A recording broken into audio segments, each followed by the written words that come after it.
आज हम देख रहे हैं कि छोटे छोटे बच्चे बहुत ही कमज़ोर अवस्था में हैं। उनका ठीक से विकास नहीं हो रहा है।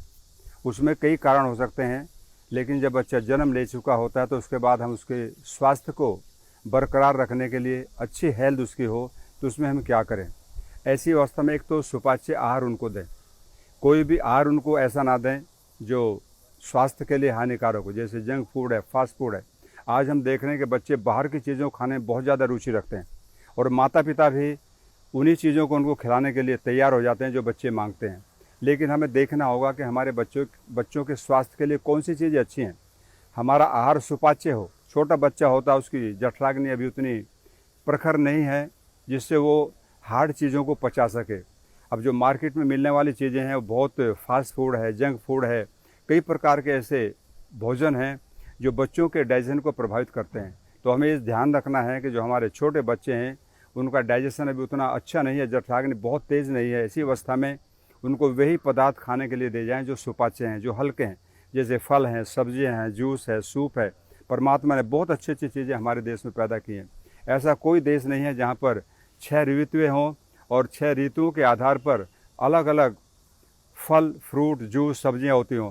केवल भारत ही एक देश ऐसा है। तो मैं चाहूँगा कि उन बच्चों को जितने प्रकार के फल सब खिलाएं, सीजन के सब्जियां खिलाएं। आजकल बच्चे सब्जी नहीं खा रहे हैं, वो केवल उन चीज़ों को पसंद करते हैं जो मार्केट में मिलती हैं और वे कभी भी स्वास्थ्य के लिए अच्छी नहीं हो सकती, क्योंकि उनके अंदर जो तेल और घी का प्रयोग किया गया वो बहुत अच्छा नहीं है, वो भी विकृत है। तो ऐसी अवस्था में यदि हम बच्चों को उन चीज़ों को खिलाएंगे तो उनको स्वास्थ्य कभी भी अच्छा नहीं होगा। तो मैं चाहूँगा उन बच्चों को सुपाच्य आहार दें।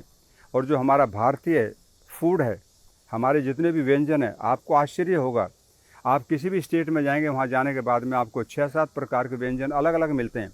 इतनी वैराइटीज़ है। मैं तो कई बार सोचता हूँ कि परमात्मा ने और इस देश में इन सब चीज़ों को पैदा करके कितना बड़ा उपकार किया मानव जाति के ऊपर। तो हम उनका प्रयोग कर सकते हैं। साथ में आयुर्वेद के अंदर बहुत अच्छी अच्छी चीज़ें हैं, जैसे शतावर है, बहुत अच्छी चीज़ है, श्वेत मूसली है, अश्वगंधा है। ऐसे कई चीज़ें हमारे देश के अंदर पैदा होती हैं, हम उनका प्रयोग करें। इनको लेकर के आप 50-50 ग्राम लें और उसका पाउडर बनाएं। पाउडर करने के बाद उसको मिश्रित कर दें और फिर बच्चे की अवस्था के अनुसार, अगर बहुत छोटा बच्चा है तो उसको 1 ग्राम दूध में आप दे सकते हैं, और बड़ा बच्चा है तो 2 ग्राम, और यंग मैन है तो 3-4-5 ग्राम तक उसको प्रयोग कर सकता है। तो ऐसी अवस्था में हमारा शरीर स्वस्थ रहेगा, हेल्दी होगा। और जो बच्चा कमज़ोर है, देखिए जब बच्चा कमज़ोर होता है तो वो आगे प्रोग्रेस नहीं कर सकता। कमज़ोर बच्चे हमेशा युवावस्था, वृद्धावस्था कमज़ोर ही रहते हैं। तो उनको हमें अच्छा बनाना है तो उसके लिए इसका प्रयोग करें। दूसरा, जो तैयार मेडिसिन आती है आयुर्वेद के अंदर, एक अरविंद आसव है जो 8-7 साल के बच्चों के लिए उपयोगी है, अश्वगंधा। दोनों में से 1-1 चम्मच छोटी ले लीजिए और उसके बराबर पानी मिला करके खाना खाने के बाद 2 बार दें, तो बच्चों का स्नायु तंत्र बहुत अच्छा होगा और बच्चे हेल्दी होंगे। ये बहुत अच्छा एक टॉनिक है बच्चों के लिए, क्योंकि बच्चे छोटे होते हुए हमको बता नहीं पाते कि मुझे कहाँ प्रॉब्लम है, क्या मेरी स्थिति है। तो ऐसी हर अवस्था में जो अरविंद आसव है और अश्वगंधा रिष्ट है, ये उनके लिए बहुत उपयोगी है। तो बच्चों को स्वस्थ रखने के लिए बहुत ज़रूरी है। जिस देश के बच्चे स्वस्थ होते हैं तो वो देश भी महान होता है और उसके नागरिक भी अच्छे होते हैं, अच्छा काम करते हैं, तो वो विश्व के अंदर अपना नाम रोशन कर सकता है। तो इसलिए बच्चों का स्वस्थ होना हमारी भारतीयता के लिए बहुत अच्छा है, ताकि वो आगे बढ़ कर के युवा हो, और हेल्दी युवा होगा तो युवा ही तो काम करता है राष्ट्र के लिए।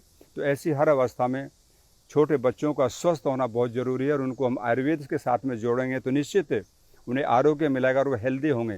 Prevention is better than cure. हमें कुछ ऐसा करना है कि बच्चे रोगी नहीं हो, वो हेल्दी हो हमेशा, और टॉनिक दे करके हम उनको एक हेल्दी बना सकते हैं। स्वस्थ बच्चा हमारा होगा तो निश्चित राष्ट्र भी स्वस्थ होगा और युवा भी हमारे स्वस्थ होंगे। तो ये सब चीज़ें बहुत ज़रूरी हैं, लेकिन ये माता पिता के ऊपर निर्भर करता है कि उसको क्या बनाना चाहते हैं, क्या खिलाना चाहते हैं। तो मैं चाहूँगा बाहर की चीज़ों को ना खिला करके, आज कई प्रकार के प्रोडक्ट हैं, टीवी पर ऐड आते हैं कि आप इसको दूध में डाल के पीजिए, आपका बच्चा ऐसा हो जाएगा, लेकिन एक भी आज तक मैंने नहीं देखा होता हुआ। आप उन सब चीज़ों को छोड़ करके नेचुरल चीज़ों पर आएँ, प्राकृतिक चीज़ों पर आप आएंगे तो बच्चा हेल्दी होगा, स्वस्थ होगा, और कोई भी उसके अंदर रोग नहीं आएगा। तो मैं चाहूँगा सभी भाई और बहनें अपने बच्चों को हेल्दी रखने के लिए प्रकृति के साथ जुड़ें, प्राकृतिक संसाधनों का जितने भी पदार्थ परमात्मा ने दिए उनका प्रयोग करें और हेल्दी और स्वस्थ रहें।